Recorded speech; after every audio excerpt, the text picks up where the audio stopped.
Fala galera, meu nome é Lucas Nunes e eu sou professor de Física lá do canal Física Know-How e hoje estou aqui no canal Física para Universidades e Concursos para estar resolvendo a questão de número 2 da primeira fase do vestibular do ITA, do Instituto Tecnológico de Aeronáutica do ano de 2021. Foi uma prova aplicada no ano de 2020 para entrar no ITA no ano de 2021, beleza? Se você está estudando para algum vestibular, se você está estudando para algum concurso militar ou pretende fazer algum concurso público que cobre conhecimentos de física, eu te convido a ir lá no meu canal e acompanhar o trabalho que eu tenho desenvolvido por lá. Praticamente todos os dias eu tento postar um novo vídeo com resoluções de problemas de física, então eu vou deixar aqui na descrição do vídeo todas as informações necessárias para vocês chegarem lá no meu canal, beleza? Outra informação importante é que lá no meu site eu sempre disponibilizo essas provas e os gabaritos dessas provas para vocês, então caso vocês queiram fazer o download desses arquivos, eu vou deixar aqui na descrição do vídeo o link do meu site. Vocês acessando lá, vocês conseguem encontrar facilmente, beleza? Aqui, sem mais delongas, né, vamos para a resolução aqui desse problema, que vai tratar aqui um pouco de dinâmica, um pouco de energia e também vai envolver ali um pouquinho de conhecimentos de cinemática. Vamos lá! Um trem parte do repouso sobre uma linha horizontal e deve alcançar a velocidade de 72 km por hora. Até atingir essa velocidade, o movimento do trem tem aceleração constante de 0,50 metros por segundo ao quadrado, sendo que resistências passivas absorvem 5% da energia fornecida pela locomotiva. Então, olha só, sendo que resistências passivas absorvem 5% da energia fornecida pela locomotiva, aqui estamos falando de trabalho realizado pela força de atrito, tá? Então vamos lá, o esforço médio em newtons, ou seja, caso você já ache esse termo aqui estranho, né, esforço médio, quando ele fala aqui em newtons, você já pode tirar a conclusão de que ele está tratando de forças, né? Então, o esforço médio em newton, né, fornecido pela locomotiva para transportar uma carga de 1 tonelada é... Então, o que eu fiz aqui? Eu fiz um esquema, tá? Fiz um desenho aqui simples para a gente trabalhar em cima dele. E qual é a ideia? A primeira observação aqui, né, a primeira coisa importante a ser destacada é que eu vou tratar essa locomotiva como um ponto material, tá? Para esse problema, eu não preciso tratar esse trem como um corpo extenso, embora a gente saiba que ele é um corpo extenso, só que aqui as dimensões do trem não farão diferença na nossa análise, tá? Então, nós trataremos o trem aqui essa locomotiva como um corpo pontual, tá? Essa locomotiva, o problema falou que vai ter uma massa aí de 1 tonelada, e 1 tonelada são 1000 quilos, né? Então 10 ao cubo quilogramas, então perceba que eu tenho 1000 quilos e aqui eu também tenho 1000 quilos, já que a minha massa não varia, a massa dessa locomotiva vai continuar constante, tá? Eu coloquei essa locomotiva se locomovendo aqui na direção X, tá? Que está graduado em metros, tá? E tem aqui o seu referencial adotado para a direita, beleza? Outras informações importantes é que a posição inicial desse trem é 0, né? Eu coloquei aqui como 0, tá? Para facilitar a nossa análise, 0 metro, tá? Esse trem, ele parte quando o cronômetro está zerado, também para facilitar a nossa análise, beleza? E o problema disse que ele parte do repouso, tá? Ou seja, a velocidade inicial dessa locomotiva é 0 e aqui 0 metros por segundo, tá? E aqui o problema falou que esse trem vai chegar a uma velocidade de 72 km por hora, que eu estou chamando aqui de VF, velocidade final, que é a velocidade desse trem aqui em um determinado trajeto, tá ok? E aqui, para trabalhar com unidades no sistema internacional, eu sei que 72 km por hora equivale a 20 metros por segundo, né? Eu só peguei esse 72 e dividi por 3,6, então 72 km por hora é 20 metros por segundo, beleza? E aqui, esse trem vai chegar em uma posição que eu estou chamando de posição final, que a princípio eu não sei qual é esse valor dessa posição final, né? E o cronômetro vai estar lá em um tempo, né? Esse cronômetro começou no 0 e ele vai ali para um tempo TF, que eu a princípio também não sei o seu valor, tá ok? E outra informação importante é que essa locomotiva, esse trem, ele vai desenvolver nesse trajeto uma aceleração de 0,15 50 metros por segundo ao quadrado, ou seja, a gente está tratando aqui de um movimento retilíneo uniformemente variado, tá? Essa aceleração é uma aceleração constante, tá? E esse movimento vai ser um movimento acelerado. Por quê? Porque a velocidade dessa locomotiva vai aumentar com o decorrer do tempo. Percebam que essa aceleração tem a mesma direção e sentido do vetor velocidade do trem que está aqui na horizontal para a direita. Então, é um movimento acelerado, beleza? E aqui nesse trajeto, né, do x0 até o xf, nós teremos aqui, na direção horizontal, duas forças atuando nessa locomotiva, tá? A primeira força, eu estou chamando aqui de F, que é a própria força da locomotiva, né? Podemos considerar ali a força exercida pelos motores, ou pelo motor, né, daquela locomotiva, beleza?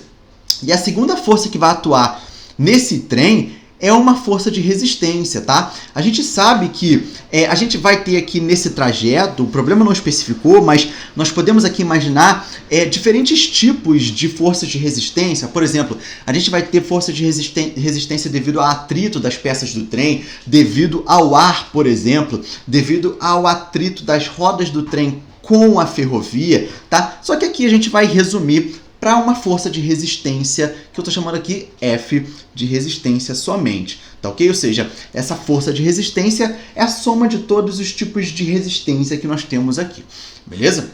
Então, olha só, o que a gente pode começar fazendo, né? Primeiro, também notem aqui que esse vetor da força F, da locomotiva, é um vetor maior do que o vetor da força de resistência para fazer com que esse trem, na horizontal, se locomova para a direita, tá? Então, o que eu posso começar escrevendo aqui? Eu posso começar escrevendo o trabalho realizado pela força resultante desse trem, tá? Então, olha só, o trabalho realizado pela força resultante, ó, o W, né, W do trabalho, que vem do inglês work, então aqui, ó, o trabalho realizado pela força resultante vai ser igual à variação da energia cinética desse trem, né? O famoso teorema trabalho, variação da energia cinética, tá ok? Só que quem é a força resultante aqui? A força resultante é a força F menos a força de resistência, tá? Então, o trabalho da força resultante nada mais é do que o trabalho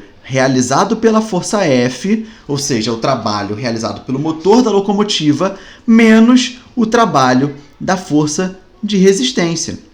Então, eu vou escrever aqui, ó, resistência para não confundir com resultante, tá? Então, trabalho realizado pela força de resistência. Beleza? Bom, isso aqui é igual à variação da energia cinética, né? Essa variação do K, ou seja, vai ser a energia cinética final do trem nesse trajeto menos a energia cinética inicial desse trem. Beleza? Vamos olhar para esse trabalho realizado pela força F. A gente pode interpretar esse trabalho realizado por F como a energia gerada ali pela locomotiva, para locomover esse trem, tá ok? E o trabalho realizado pela força de resistência é um trabalho resistivo, né? É um trabalho que vai retirar energia do trem, tá ok? E aí o que o problema falou? O problema falou que o trabalho realizado pela força de resistência, ele tira, né, essa força de resistência tira 5% da energia fornecida pela locomotiva. Então, isso aqui, o trabalho realizado pela força de resistência é 0,05 do trabalho realizado pela força F.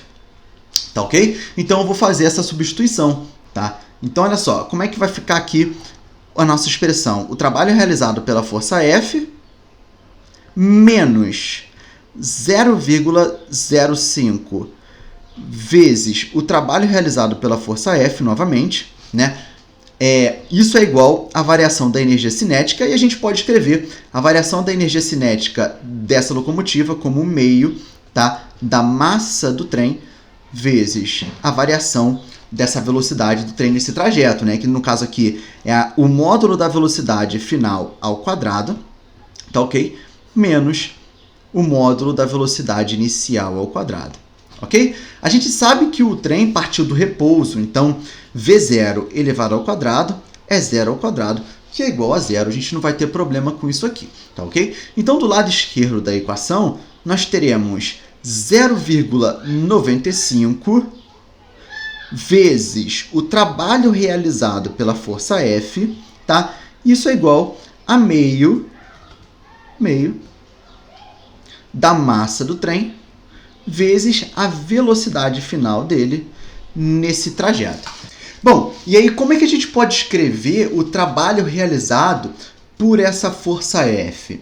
Bom, vamos fazer o seguinte, a gente vai escrever o trabalho realizado por essa força F da seguinte maneira, tá? Então eu vou ter 0,95 vezes o módulo da força F vezes o deslocamento durante o qual essa força é aplicada, tá? Ou seja, a força da locomotiva, vezes o cosseno de um ângulo aqui que eu vou chamar de ângulo θ, tá ok? Já eu comento sobre o que é esse ângulo θ. E do lado direito eu continuo com a mesma coisa, né? Meio da massa do trem vezes o módulo da sua velocidade final elevado ao quadrado, tá ok?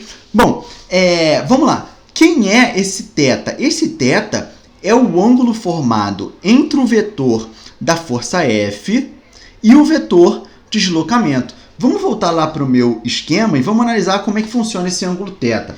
Percebam que a força F ela está na direção x e o seu sentido para a direita. E o deslocamento? Bom, a locomotiva se desloca também na direção x e também com o seu sentido para a direita. Então, o ângulo formado entre o vetor da força F e o vetor do deslocamento é o ângulo de 0 grau, tá? E o cosseno de 0 é 1, beleza? Então, por isso que aqui, neste caso, o ângulo θ ele não vai fazer diferença, mas é sempre importante vocês se lembrarem que para eu calcular o trabalho realizado por uma força, tá? Eu vou utilizar a força, o deslocamento e o ângulo formado por esses dois vetores. Só que como o θ aqui é 0, o cosseno de 0 é 1, eu não vou ter alteração aqui de resultado, beleza? Bom, do lado esquerdo, eu vou continuar com 0,95, 0,95 vezes o módulo da força vezes o deslocamento, tá? Isso vai ser meio da massa do trem vezes o módulo da sua velocidade final ao quadrado, tá? E como eu estou falando aqui de esforço médio, de força média, eu só estou preocupando aqui com pontos final e inicial, beleza? Então, o que eu posso fazer aqui para encontrar, né, o valor dessa força F? Eu posso simplesmente isolar essa força F, e quando eu isolar, olha o que nós teremos. O módulo de F, ou seja, esse esforço médio vai ser meio, na verdade, 1 sobre 2 vezes 0,95 vezes a massa do trem, a massa da locomotiva, vezes o módulo da sua velocidade final ao quadrado, tudo isso dividido pelo deslocamento realizado pelo trem para sair do repouso até chegar a 20 metros por segundo. E aí percebam essas incógnitas, né? Eu tenho o valor da massa, eu tenho o valor da velocidade final elevado ao quadrado, tá? Só que eu não tenho o valor do deslocamento, tá? E para encontrar o valor do deslocamento, o que a gente precisa fazer aqui? Pensar coisas básicas aqui relacionadas às equações de cinemática, tá? Primeiro eu vou encontrar aqui o tempo necessário para que essa locomotiva saia de 0 metro por segundo até chegar a 20 metros por segundo.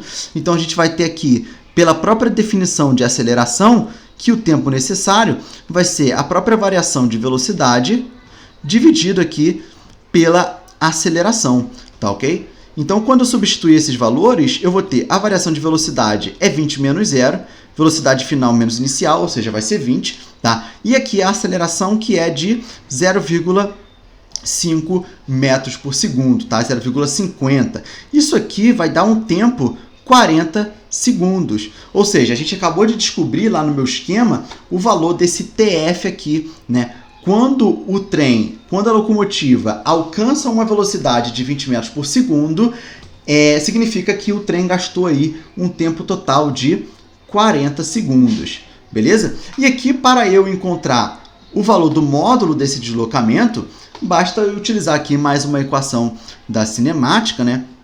A equação do deslocamento ΔX, que eu vou escrever ΔX, como ele parte do repouso, essa expressão se reduz a meio da aceleração vezes esse tempo ao quadrado, que é o TF elevado ao quadrado, tá ok? Ou seja, o ΔX vai ser meio, que multiplica a aceleração, que é 0,50, vezes 400, na verdade 40 ao quadrado, né? 40 ao quadrado. Bom, 40 ao quadrado é 1.600, tá? 1.600 dividido por 2 dá 800, divide por 2 novamente, tá? Isso aqui dá 400 metros. Ou seja, a locomotiva se deslocou 400 metros, né? O x0 é que a gente acabou de encontrar lá o valor de xf, né? Esse xf aqui é de 400 metros, ok? E agora basta eu substituir o valor desse deslocamento na nossa expressão da força, tá? Então, vou puxar aqui uma seta, ó, deixa eu botar aqui, seta, vou puxar aqui para baixo, tá? E vou simplesmente substituir o valor de D. Então, vai ficar F, vamos lá, F vai ser 1 sobre 2 vezes 0,95, vai ficar 1 vezes 1,90, beleza? Vezes a massa do trem, que no caso aqui é de 10 ao cubo, tá? De 1 tonelada, vezes 20 ao quadrado, que é o módulo da sua velocidade final elevado ao quadrado, dividido por esse deslocamento, que no caso aqui é de 400 metros, beleza? Então aqui eu posso simplesmente simplificar, né, esse 20 ao quadrado com 400 embaixo, então eu vou ter 1.000 dividido por 1,90, e 1.000 dividido por 1,90 vai me dar aproximadamente 5,26 vezes 5,26 vezes 10 ao quadrado, e qual a unidade? A unidade aqui é de Newton, já que a gente está calculando aqui uma força média, tá? E esse 5,26, se eu arredondar para uma casa decimal, tá? Eu vou ter aqui 5,3 vezes 10 ao quadrado Newton, ok? Essa é a nossa resposta, né? A força média, o esforço médio realizado aí pela locomotiva para fazer esse deslocamento, levando em consideração as forças dissipativas, tá? 5,3 vezes 10 ao quadrado Newton, e isso nos dá aqui como resposta a letra D de dado, tá? Bom, pessoal, fica aí mais essa resolução para vocês. Espero que vocês tenham gostado, espero que vocês tenham compreendido. A gente se vê na próxima, certamente. Valeu!